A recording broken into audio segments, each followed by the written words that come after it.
pas banget ya kita merefleksikan kita saat ini dengan zaman dulu ya. Zaman dulu aja yang sulit secara fisik ya, penjajahan atau kondisi apa, mereka bisa melalui ya. Ibaratnya warisan budaya tetap masih bisa dijaga. Sekarang sulit juga, tapi kan sulitnya lebih ke arah sisi-sisi ekonomi, politik ya kan. Harusnya kita bisa lebih dari mereka yang zaman dulu yang dijajah secara fisik. Selama begitu UNESCO menetapkan integrity yang sekarang menjadi euforia kan tangible-nya, komoditinya. Nah, dengan adanya wabah ini, saya menyikapi sebagai memang itu menguji atau cobaan, ini saya melihat ada hikmah. Kesempatanlah kita untuk kembali kepada nilai asli warisan budaya itu, bahwa selama kita tidak bisa melakukan aktivitas komoditas atau tidak bisa melakukan jualan, ayo kita lihat batiknya dari sisi intangible-nya.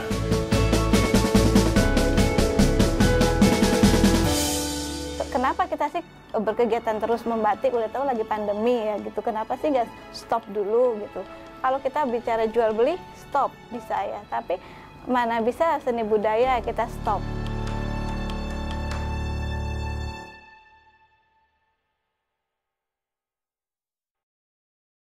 Ya Nek, kita nanti masih ada 6 kain lagi ya yang mau dijiplak.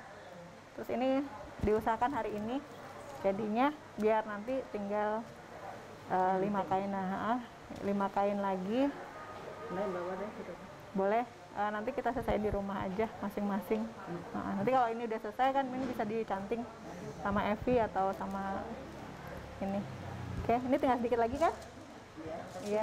Sanggar Batik Kembang Mayang ini berada di Kecamatan Larangan, Kota Tangerang ya.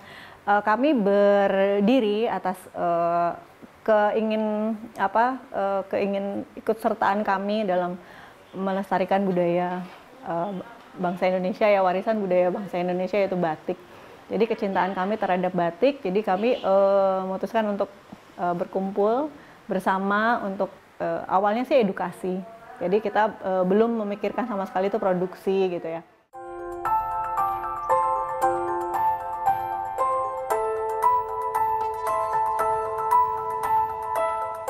Kita sedikit shock pertama ya dengan adanya pandemi gitu. Karena awal tahun itu biasanya kami sedang banyak-banyaknya pelajar yang belajar membatik, karena kita lihat sendiri kurikulum 2013 yang baru ini memang ada pelajaran membatik mulai dari SD, SMP, SMA. Nah, itu biasanya dilakukan di bulan Februari, Maret gitu ya, sampai dengan April sebelum ujian akhir semester terlaksana gitu. Artinya sempat 1 tahun bahkan 2 tahun nih nanti generasi yang tidak tahu batik itu apa gitu, karena terputus edukasi kami terutama yang sekitar Sanggar Batik Kembang Mayang ya, sekolah-sekolah yang ada di Larangan di Kota Tangerang gitu ya, terutama di situ. Bahkan kita sudah sedikit merambah ke Jakarta gitu ya. Yang itu yang ungunya yang ini yang kita nih bikin dasar warnanya yang itu biru dongkar, yang ini hitam. Nah, biru boleh? Biru atau merah juga boleh? Nih. Merah. Ininya nanti daunnya biru ya. Ini biru. Merah. Semua ini merah ya? Ungu, iya. Kalau untuk produksi kami sendiri ya, pertama yang tadinya 1 bulan atau 2 bulan sudah selesai, ini bisa molor 5-6 bulan jadinya gitu ya. Akhirnya karena itu tadi kita mengerjakan di sini kan harus berkelompok ya. Jadi pada saat kita jiplak, kita nyanting itu bisa dilakukan di rumah. Tapi untuk pewarnaan itu kita tidak bisa. Jadi akhirnya di lingkungan sanggar sendiri kami batasi hanya 3-4 orang saja setiap hari Rabu dan Jumat yang datang, dan proses pewarnaan karena dilakukan oleh sedikit orang jadi tidak bisa waktunya juga tidak bisa cepat gitu. Jadi akhirnya karena pesanan kita yang satu pending, jadi kita tidak bisa menerima pesanan-pesanan lain, jadi ya mohon maaf gitu, akhirnya nggak bisa gitu loh, kita tidak bisa menerima pesanan yang lain.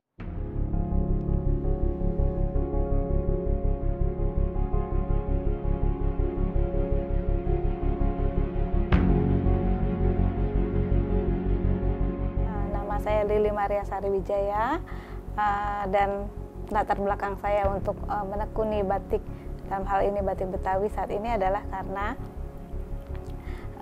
saya terakhir berkegiatan atau pendidikan saya di LaSalle dan Esmond yang kurang lebih berkecimpung dalam dunia fashion. Nah, fashion saya lebih ke arah batik karena saat itu saya melihat batik Betawi butuh dibantu promosi dan seni budayanya diangkat.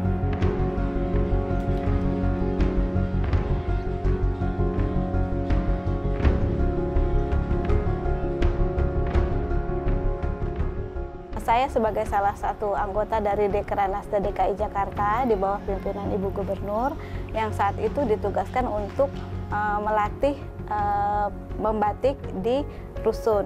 Nah, waktu itu kita pilih Rusun Nawa Tambora yang belum ada pelatihan membatik di antara pelatihan-pelatihan lainnya. Nah, waktu kita mulai melatih, kelihatan sekali ibu-ibu yang ikut atau peserta pelatihan batik itu berminat dan antusias untuk mengembangkan. Selamat siang semuanya. Assalamualaikum ibu-ibu. Oke, jadi sekarang kita lagi mengerjakan 11 kain ya. Kain batik Betawi yang kita produksi ini adalah batik tulis. Setiap pola atau desain ini menceritakan masing-masing seni budaya dari kota Jakarta. Kalau di Jakarta Barat terkenal dengan ikonnya yaitu apa? Ya, bunga anggrek dan ikan cupang. Kita mengambil ikon pertama kali bunga anggrek dan ikan cupang karena di Jakarta Barat asal-usulnya banyak pembiakan atau pengembangan budidaya ikan cupang dan anggrek. Jadi itu diambil sebagai ikon dari kota Jakarta Barat. Pengrajin batik di Tambora itu rata-rata ibu rumah tangga yang mengisi waktunya untuk membantu perekonomian di keluarganya. Itu latar belakangnya. Kemudian ada lagi, kita lihat lagi passionnya. Jadi selain memang dia ibu rumah tangga, mau dibina dan memang mereka memiliki passion menjadi seorang pengrajin batik. Jadi latar belakangnya seperti itu. Dalam setiap batik kita yang kita buat harus benar-benar menceritakan seni budaya kota Jakarta. Jadi orang yang melihat dari kain batik yang kita gunakan mengerti apakah itu yang digambar, terus ceritanya seperti apa. Contohnya seperti ini. Kalau gigi balang ibu-ibu udah tahu ya. Ini gigi balang biasanya dalam batik disisipkan di bawah atau di samping sebagai tumpal. Itu merupakan salah satu ciri khas batik Betawi. Gigi balang sendiri punya arti ya. Artinya adalah sebagai unsur penolak bala. Penyesuaian selama masa pandemi dilakukan sesuai dengan protokol kesehatan.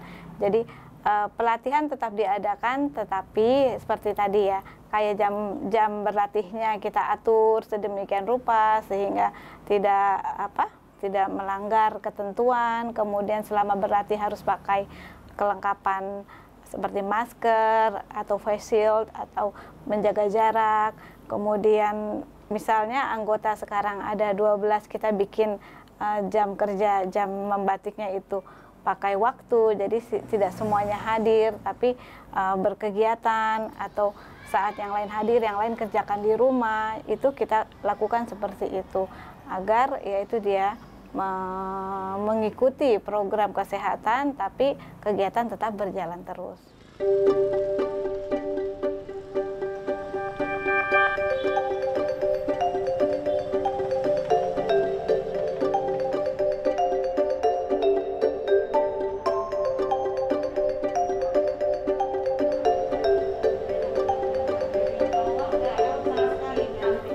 Kreativitas dalam situasi pandemi ini sangat diperlukan, termasuk juga binaan kita di Batik Tambora. Jadi bagaimana kita bisa bertahan, kita harus jeli melihat peluang sekalipun pengrajin batik itu sendiri.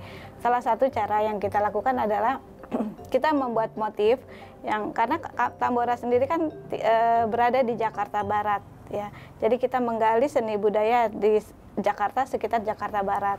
Kemudian motif itu kita tuangkan ke dalam kain batik dan kita pasarkan ke instansi-instansi di sekitarnya. Itu satu. Kedua, kita melihat selama pandemi apa sih yang lagi dibutuhkan, seperti masker dari batik, kemudian baju alat pelindung diri ada insert batik. Nah, hal-hal itu yang kita berikan atau kita tanamkan kepada para pengrajin untuk tetap kreatif saat pandemi. Jadi yang kita lakukan adalah segala sesuatu yang ada hubungannya dengan situasi saat ini, sehingga produk dan karya mereka tetap masih bisa digunakan atau dibeli oleh masyarakat.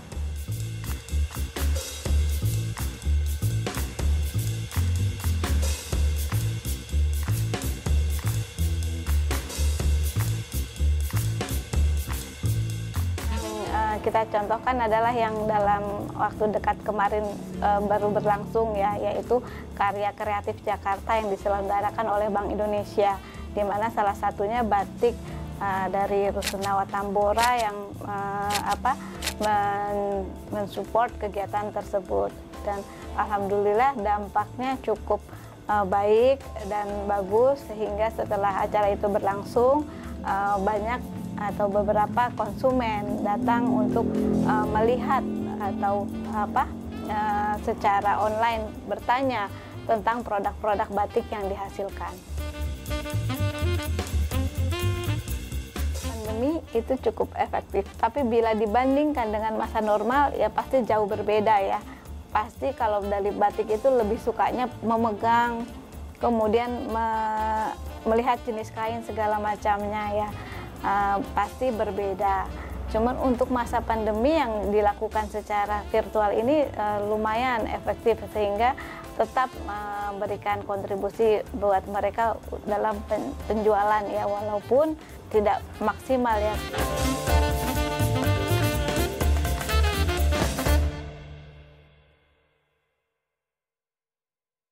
Saya ucapkan juga terima kasih kepada ibu-ibu yang sudah terus membatik dari 3 tahun lalu sampai hari ini dan masih konsisten.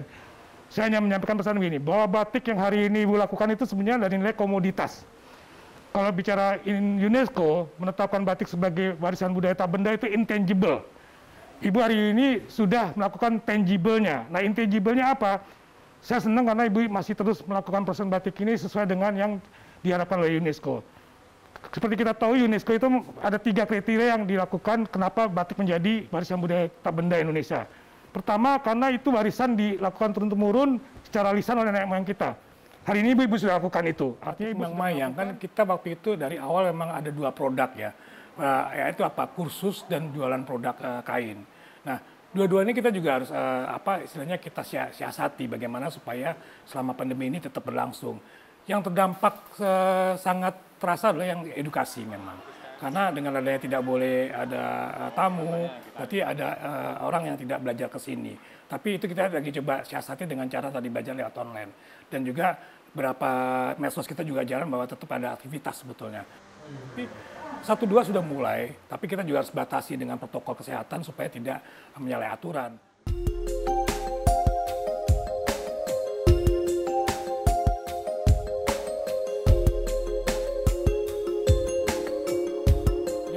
Pandemi ini kan ada harus yang kita lakukan banyak ya. Selain kolaborasi, kita juga harus sinergi, kita juga harus membuat ekosistem.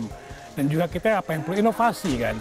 Nah, inovasi ini kan kalau kita bicara, saya awalnya buat ekosistemnya dulu.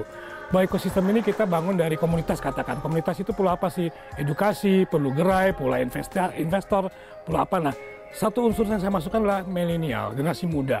Saya ajak generasi muda karena mereka ngerti teknologi. Saya ajak mereka untuk yuk kita bangun ekosistem yang akan tujuannya membantu tadi itu pengrajin itu. Nah, jadi si pembatik sepuhnya itu tetap melakukan aktivitas membatik, dibantu oleh milenial yang ngerti teknologi, itu yang kita buat online. Semua bahan-bahan batik itu dikerjakan oleh tangan manusia, dari cantingnya, dari semuanya tangan manusia. Yang ketiga yang kita harus jaga sekarang, kalau kita melestarikan kita juga harus melindungi yang ketiga ini. Yang ketiga adalah batik itu digunakan sebagai upacara adat. Jadi kalau dari lahir sampai meninggal itu ada filosofis batiknya, itu kita coba kita siapkan hari ini. Ibu harus tahu kalau lahir itu pakai kain apa, perkawinan pakai apa, kain apa, pada saat meninggal pakai kain apa dan sebagainya. Ibu harus melestarikan itu. dari budayanya. Kesempatanlah kita ini untuk mumpung kita banyak berpikir di sini. Apa coba? Bahwa batik itu adalah warisan budaya tak benda Indonesia. Kita tahu bahwa UNESCO itu tahun 2009 menetapkan deklarasi batik sebagai intangible heritage. Nah, kalau kita mau sejarahnya, deklarasi itu terjadi pada tanggal 30 September sebetulnya sidangnya di Abu Dhabi. Jadi 30 September UNESCO bersidang menetapkan batik sebagai warisan budaya. 2 hari kemudian pemerintah waktu itu mengeluarkan Kepres. Kepresnya yang berbunyi bahwa tanggal 2 Oktober sebagai Hari Batik Nasional, bukan mendeklarasikan sebagai batik warisan budaya. Nah itu sekarang kita harus kembali kepada pemerintah, tadi kalau bilang pemerintah, dan bersama-sama pemerhati batik, ya sama-sama duduk bareng mendeklarasikan itu. Minimal ada apa? Undang-undang batik.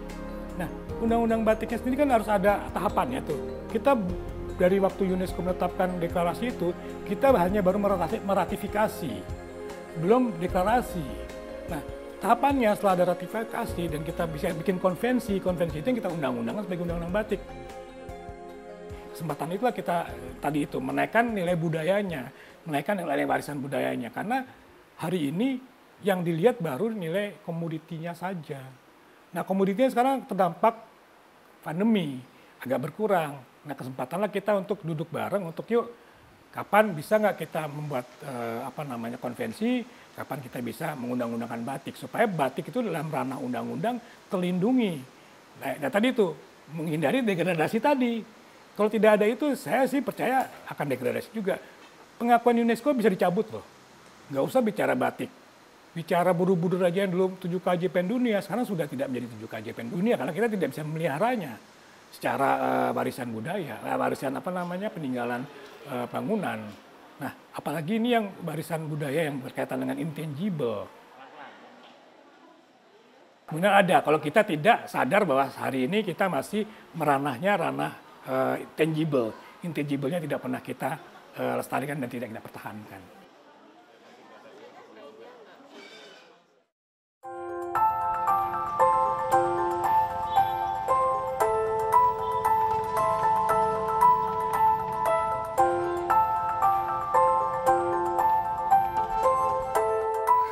Ini bagus banget nih.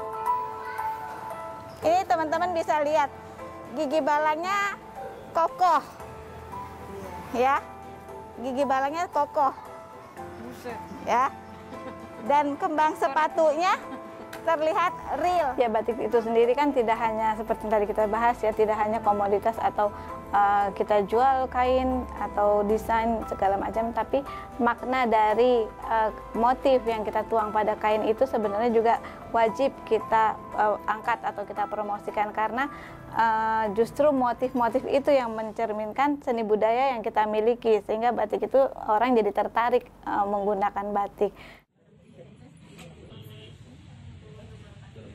Nah, sekarang ini dalam situasi pandemi memang kita lakukan atau kita tetap membina atau membimbing pembatik, pengrajin batik itu lebih secara online ya. Penyampaian secara online berbeda dengan offline pastinya ya, karena kalau online pasti hanya tanya jawab tanpa bisa berbuat lebih ya. Paling kita mengatakannya secara ini begini desainnya, itu begini ya, tapi komposisi segala macam kalau online itu tidak bisa kita petakan dalam sebuah kain ya kan. Jadi efektivitasnya ada tapi mungkin tidak seperti waktu kita offline. Setiap apapun yang berkegiatan dengan batik, mau bikin masker, sedang menjahit, atau lagi mencanting, atau pada saat pewarnaan, tolong didokumentasikan gitu. Karena yang kita sedang kerjakan adalah prosesnya. Jadi yang sedang kita kerjakan adalah warisan budaya tak benda gitu. Jadi itu yang kita gencarkan sekarang gitu loh. Jangan sampai terputus yang saya tadi bilang kan 1 tahun ini saya sedih karena banyak anak sekolah yang nggak tahu batik itu apa karena terputus kami melakukan edukasi gitu ya. Kita kasih tahu prosesnya dulu, terus kita mengenalkan batik tradisional, batik lawas gitu, fungsinya untuk apa gitu kan. Jangan sampai ada batik motif yang harusnya dikenakan pada saat upacara pernikahan kita pakai di acara pemakaman misalnya gitu ya. Nah, itu jangan sampai gitu terjadi hal-hal yang seperti itu. Jadi kita sedang menggalakkan lisannya.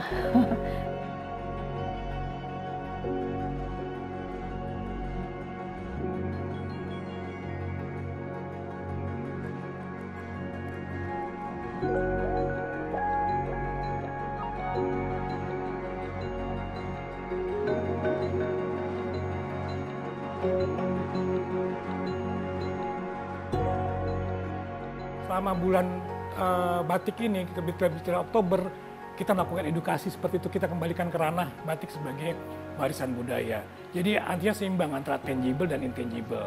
Kesempatan wabah inilah kita menjadi bersyukur kepada Allah bahwa kita akan melihat batik sebagai warisan budaya tak benda asli Indonesia. Saya berpesan bahwa setiap pembatik itu pada saat dia membatik pasti dia menyatakan rasa cinta. Nah, itu harapan saya dengan menghadapi pandemi itu kita juga sikapi dengan seperti itu. Apapun yang kita hadapi, kita harus menerimanya dan kita melaksanakannya dengan cinta dan dengan selalu diiringi dengan doa supaya kita bisa selesai dengan pandemi ini dan tetap lestari dengan batiknya.